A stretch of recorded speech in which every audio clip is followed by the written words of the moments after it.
नमस्कार दोस्तों, स्वागत है आपका एथिकल हैकिंग इन हिंदी के चौथे ट्यूटोरियल में। दोस्तों, ट्यूटोरियल को स्टार्ट करने के पहले मेरी आपसे रिक्वेस्ट है कि अगर आपको मेरे वीडियोस पसंद आ रहे हो तो प्लीज़ सब्सक्राइब करें, लाइक करें और अपने कमेंट्स दें। अपने जानने वालों को, अपने दोस्तों को इन ट्यूटोरियल्स के बारे में बताएं ताकि वे भी हैकिंग सीख सकें। आइए दोस्तों, स्टार्ट करते हैं एथिकल हैकिंग इन हिंदी का पार्ट 4।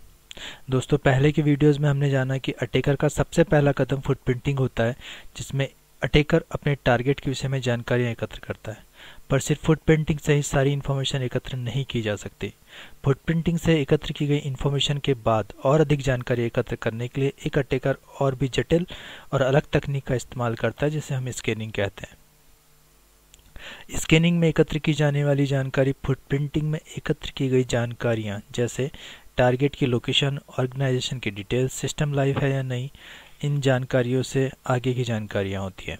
जैसे जिस टारगेट को अटैकर हैक करना चाहता है, उस सिस्टम या कंप्यूटर में ओएस या ऑपरेटिंग सिस्टम कौन सा है, जैसे एक्सपी है, 7 है, 8 है, विंडोज 10 है, या सर्वर में यूनिक्स है, लिनक्स है, आईआईएस है, अपाचे है।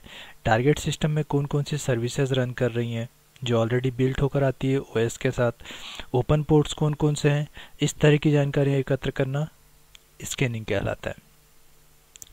दोस्तों, अगर एक सिंपल और कंप्लीट डेफिनेशन स्कैनिंग को देना हो तो वो सिर्फ इतनी है कि what is running on the target system.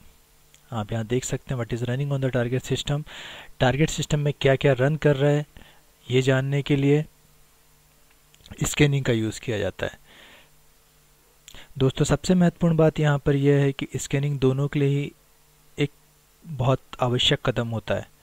दोनों ही से मेरा मतलब है दोस्तों अटैकर्स और responsible for the security host. Attacker और वो जिन्हें हम पेनिट्रेशन टेस्टर या साइबर सिक्योरिटी एक्सपर्ट या नेटवर्क एडमिनिस्ट्रेटर या वाइट हैट हैकर के नाम से भी जानते हैं।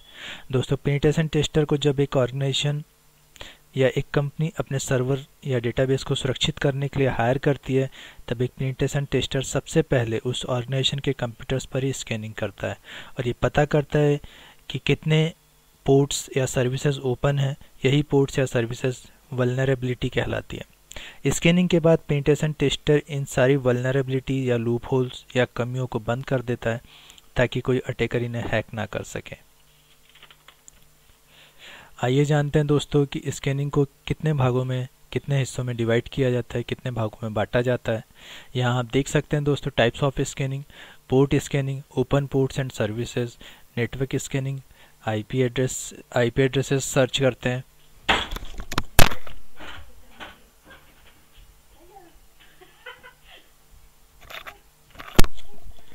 नेटवर्क स्कैनिंग में आईपी एड्रेसेस सर्च करते हैं। वल्नरेबिलिटी स्कैनिंग में हम ये देखते हैं कि हमारे टारगेट ओएस में या टारगेट सर्वर में वीकनेसेस कौन कौन सी हैं। आइए इन्हें खुलकर समझते हैं। दोस्तों, सबसे पहले होता है पोर्ट स्कैनिंग, जिसमें एक अटैकर ओपन पोर्ट्स के बारे में पता करता है। एक उदाहरण से समझते हैं। मान लीजिए एक अटैकर को हम एक चोर मान लेते हैं और जिस टारगेट कंप्यूटर या सिस्टम को अटैकर हैक करना चाहता है उसे हम एक घर मान लेते हैं। अपने दिमाग पर जोर दीजिए और सोचिए कि एक चोर के लिए घर में इंटर करने के लिए एक्सेस पॉइंट क्या क्या हो सकते हैं। बहुत सिंपल सा जवाब है दोस्तों। एक घर में इंटर करने के लिए डोर्स, विंडोज़ और वेंटिलेटर्स। सामान्यतः ये एक घर की वल्नरेबिलिटी या लूप होल्स या कमियां होती हैं जिनके जरिए ही चोर किसी घर में चोरी करने के लिए इंटर करता है। ठीक इसी तरह ओपन पोर्ट्स किसी कंप्यूटर सिस्टम या नेटवर्क की वल्नरेबिलिटी या लूप होल होता है जिनके थ्रू एक हैकर या अटैकर को आपके सिस्टम में घुसने या डेटाबेस चुराने का मौका मिल जाता है। पोर्ट्स और सर्विस की टेक्निकल डेफिनेशन को हम आगे विस्तार पूर्वक समझेंगे। आइए अभी देखते हैं नेटवर्क स्कैनिंग क्या होती है। नेटवर्क स्कैनिंग में भी एक अटैकर पूरे नेटवर्क में आईपी एड्रेसेस, लाइव होस्ट और सिस्टम आर्किटेक्चर के बारे में पूरी जानकारी प्राप्त करता है। वल्नरेबिलिटी स्कैनिंग हैकिंग वर्ल्ड में सबसे ज़्यादा मायने रखती है। ये इतना मायने क्यों रखती है, आइए इसे थोड़ा सा खुलकर समझते हैं। दोस्तों, यदि अटैकर टारगेट सिस्टम में यूज होने वाले सॉफ्टवेयर और उसका कौन सा वर्जन यूज़ हो रहा है ये जान लेता है तो सॉफ्टवेयर की पूरी जानकारी प्राप्त करता है और उसमें वल्नरेबिलिटी या लूप होल ढूंढता है। और अगर अटैकर को वल्नरेबिलिटी मिल जाती है तो उसका यूज़ वो सर्वर पर अपना पूरा कंट्रोल जमाने के लिए करता है, पूरे सर्वर पर अपने हिसाब से चलाने की कोशिश करता है उस लूप होल के थ्रू। अगर उससे कोई वल्नरेबिलिटी नहीं मिलती है तो कोई दूसरा ओपन पोर्ट और कोई दूसरी सर्विस में वल्नरेबिलिटी ढूंढना शुरू कर देता है। अगर वहाँ नहीं मिलता है तो फिर उसके बाद तीसरा, उसके बाद चौथा, इसी तरह ट्राई करता रहता है। पर दोस्तों हर अटैकर इस तरह से काम नहीं करता है। ये बात आपको आश्चर्यजनक लगेगी पर ये सच है दोस्तों। जब कोई स्किलफुल हैकर ठान लेता है तो वल्नरेबिलिटी को पहली बार में ही ढूंढ कर दम निकालता है और इसी सर्च की गई या ढूंढी गई न्यू वल्नरेबिलिटी को ओडे या जीरो अटैक कहते हैं। जी हाँ दोस्तों, किसी ऑपरेटिंग सिस्टम, किसी सर्वर, किसी सॉफ्टवेयर, किसी पोर्ट्स, कहीं पर भी किसी मीडिया डिवाइस में ढूंढी गई सबसे पहली वल्नरेबिलिटी, या सिंपल शब्दों में कहूँ तो ऐसी वल्नरेबिलिटी जिसे उसके पहले नहीं ढूंढा गया था। कोई हैकर, कोई अटैकर अगर उस वल्नरेबिलिटी को सर्च करता है सबसे पहले तो उस डे को ओ डे या जीरो डे कहा जाता है। हैकिंग कम्युनिटी में इस ओ डे या जीरो डे का बहुत ज़्यादा महत्व है। आइए समझते हैं इसका इतना महत्व क्यों है। यहाँ पर 3 कारण हैं दोस्तों जिनकी वजह से इस ओ डे या जीरो डे का बहुत ज़्यादा महत्व होता है स्कैनिंग में। इसे बहुत ज़्यादा मानते हैं ओ डे या जीरो डे को। दोस्तों सबसे पहला कारण है no one knows about the vulnerability, so the hacker could start hacking 100 of websites before the vulnerability is discovered and patched. दोस्तों जब कोई अटैकर ऐसी वल्नरेबिलिटी ढूंढ लेता है जिसे इसके पहले नहीं ढूंढा गया था, वो सबसे पहला हैकर होता है जिसने इस वल्नरेबिलिटी को ढूंढा है, तो वो उस वल्नरेबिलिटी के थ्रू जिस वेबसाइट में वो वल्नरेबिलिटी होती है उस thousand of hundreds of websites को हैक करता है जब तक वो सर्वर मैन्युफैक्चरर या सॉफ्टवेयर मैन्युफैक्चरर उस वल्नरेबिलिटी या उस लूप होल को भर नहीं देते हैं या दूर नहीं कर देते हैं। तब तक 100 ऑफ वेबसाइट्स को हैक कर लिया जाता है जब तक उस वल्नरेबिलिटी के बारे में मैन्युफैक्चरर को पता चलता है। दूसरी इंपॉर्टेंट बात यह है दोस्तों कि खोजी गई इस वल्नरेबिलिटी को हैकर सैकड़ों डॉलर में बेच देते हैं। दूसरे हैकर्स को बेचा जाता है इन्हीं वल्नरेबिलिटी को कि मैंने ये वल्नरेबिलिटी ढूंढी है और इसके थ्रू इस सिस्टम को या पर्टिकुलर सॉफ्टवेयर को हैक किया जा सकता है।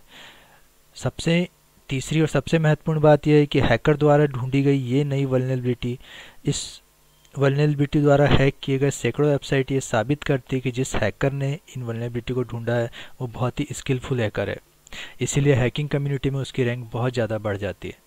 दोस्तों इसी तरह के वल्नरेबिलिटी के 2 उदाहरण यहाँ पर लिखे हैं। डिनायल ऑफ सर्विस जिसे आप डॉस अटैक के नाम से जानते हैं, दूसरा होता है बफर ओवरफ्लो या BOF जिसे हम वेबसाइट्स को हैक करते हैं। ये वो वल्नरेबिलिटी है जो ओ डे या जीरो डे में मशहूर है। दोस्तों मैंने कहा था कि हम पोर्ट और सर्विसेज की टेक्निकल डेफिनेशन को आगे देखेंगे, तो आइए जानते हैं पोर्ट क्या होता है। दोस्तों port a logical connection that allow data to be sent from an application to another application to another directly.